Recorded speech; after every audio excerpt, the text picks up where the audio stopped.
You're listening to the New York Sports Show, the #1 all New York sports podcast. Hosted by Dominic Konareski. Hello and welcome to the New York Sports Show, your #1 all New York sport podcast. I'm your host, Dominic Konareski. On the line, we have the driver of the number 94 New York Sports Show Street Stock, Christopher Danielczuk. Christopher, hello and welcome back on the NYSS. Hi Dominic, how's it going? Thanks for having me. Yeah, it's going good. Hope you're doing well and happy to have you back on. If I'm correct, this is your 4th time here on the New York Sports Show, so definitely happy and a true honor to have you back on for an interview. Oh, thank you. And it's an honor to have you on the car with us and riding on the track. Yeah, definitely a awesome team. For those who don't know, Chris races for Wenta Race Car, amazing team, and he is a truly amazing driver. And we're going to talk about this season. So for 6 races into the points paying season, and oh boy, hasn't been a season so far. We've seen a lot of tempers flare so far in the street stock division, a few upsets and stuff. But overall, Chris, you've been doing an absolutely amazing job. Led a few laps last race. Can you take us through the most recent race when you led 9 laps? Yeah, well, a lot of times when I've been up front, I've done mirror driving, and as soon as you look in the mirror, you lose focus on the track and the line you should be running, and that totally messed me up. So I moved my mirror up, and I said, yeah, I'm not going to be looking in this and not going to be worrying about the person behind me, and I'm just going to focus on the line that I've got to run, and that's what really helped me be able to hold that position.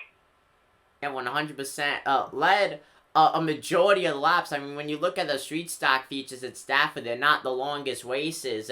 You almost led half of the entire race, which is very impressive. I mean, if you look at the street stock field, it is stacked with a lot of competitive drivers and a lot of talented drivers, you being one of them.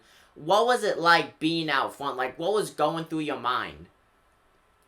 Oh, it felt good, and going through my mind, I was just keep on focusing on hitting my marks and keeping the car down towards the inside so nobody would peek in and take that spot away from me, and just try to protect that bottom there.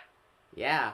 Now, in our last interview, you said that you aiming to be a little bit more aggressive this season, and so far it has paid off. I mean, when you look at the main features, if you're not leading the race, you're inside the top 5 or the top 10 consistently being competitive. Now, overall, bad luck has struck here and there over the season, but you have shown that you could compete up front and that you have the speed.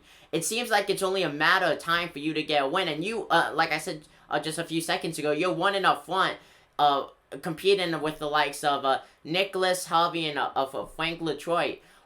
What kind of style? Are you still going with that aggressive style? Have you kind of just relaxed in the car? Because as of right now, you are on track for a win this season.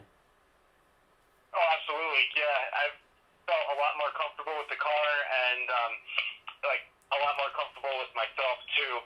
I've been at this track long enough where I know that I can push the car harder and not let off so early, and I can make more moves where I haven't done before. So. Yeah, definitely, and like I said, folks, it's paying off. You're winning up front a lot, Christopher. Now, in the most recent ways, going back to that, when you were going out on the track, we actually had Michael Waltrip at Stafford Motor Speedway because he was competing in the Camping Ward SRX Series race later on, and he ended up taking video, and because you started the race in the front, he saw the car for the longest, saw you the longest. Did he come over to you and say anything to you, or was he just standing there? He was over by the side, and he saw the rent-a-race car, and I can't really hear what he says and stuff. So I know he was interested in rent-a-race car and this cool program that the track has, and but I saw the video, I waved to him, and it was really cool. So, and I'm just glad didn't spill a taco on my car like you did with Denny Hamlin. Yeah, that would have been funny, and it wouldn't even be a grid walk. Michael Waltrip back into racing, awesome seeing that, and he was interested in when a race car. And for those who don't know, folks, when a race car could really kickstart your racing career. Now, Christopher races full-time for them, but you have the option of racing part-time. So let's say Michael Waltrip ended up racing for even one race. How would it feel to have Michael Waltrip, former Daytona 500 winner, as your teammate? That would be totally awesome. And, like, to race with somebody like that, even, like, if he wasn't a 500 champion, somebody who's been in NASCAR and done the other things that he's done, that would be really cool. Yeah, 100%. Now, going on the season, overall, who would you say is your toughest competitor out there? Do you have a rival so far this season, or in general, just a driver that you always find yourself competing against and just trying to beat and get past on the race? Well, no rivals really formed yet, but I do notice myself, I'm always around Marvin Minkler and Dave Mesha and Bobby Sturck. So we're all kind of together a little bit, and as well as Kyle Johnson, we race well together. So, like, I think we're going to be really tight with the point standings there because we're all, like, usually finding each other on the track. Yeah, 100%. Speaking of Bobby Sturck, I was actually just about to bring up very tight points battle. Right now, he's in 10th place. You're in 11th place in the point standings. He has a 6-point lead over you. Right now, you have 160 points. He has 166. What do you feel like you have to do to really close that gap and overtake to be in the top 10 in the point standings? Well, just be faster than him and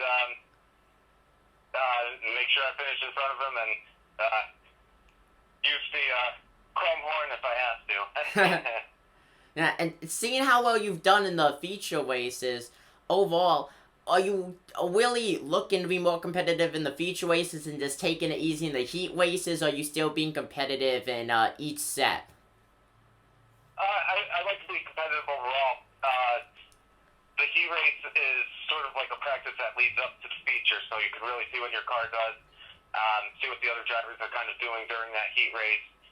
Of course, you don't want to be overly aggressive and ruin the feature, so you kind of have to be patiently aggressive. Yeah. Now, overall, during the season, you've stayed out of trouble. You've seen a lot of wrecks so far in the street stock division this year, and you've been able to avoid a lot of them. Would you say that that's just a good luck right there, or do you feel like it's more having to do with the skill and just reaction time? A little bit of reaction time and like just looking for the spot to be, the hole that's open when a wreck does happen. I know I got spun a few weeks ago, and I think it was the 63.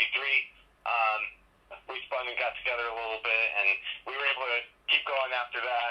Like we banged his car, actually lifted up on 2 wheels, and we both were able to continue going on. So like, you know, as long as the car's running, I'll still keep going.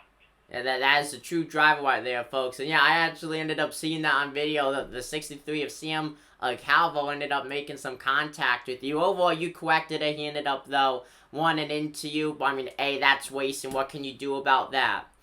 Now, just one more question. Like I said, we're 6 races through the season so far. Now, there is over 20 races for the season in a total, whether it's points paying or just expedition races all for fun and money. How would you say you performed so far this season? And a follow-up question to that, are you achieving your personal goals for yourself, and are you happy where you set yourself up so far through these 6 points-paying races? Well, I know the car is really quick, it's fast, and a few times I've beaten myself up because of, like I've mentioned before, looking in the mirror and ruining my line, which cost me a bunch of positions. And like when I've made a mistake on the track, it took me a little while to regroup myself. And but I think I have a more stronger focus now, and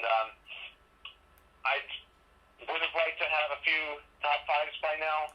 So that's something we're aiming for these next few races coming up and for the rest of the season. Definitely, and with someone with your talent, it's not if, it's a matter of when you will get those top fives. Christopher Danielczuk, nicknamed Man of Cheese, will soon be a top 5 machine, folks. Believe me, stay tuned. He's going to do some great things for the rest of this season, and I'm happy to be aboard. The New York Sports Show is happy to be aboard. Christopher, thank you for coming on once again, folks. This is Christopher Danielczuk. He's the driver of the number 94 New York Sports Show Street Stock Winter Race Car Monte Carlo. Thank you. Thank you.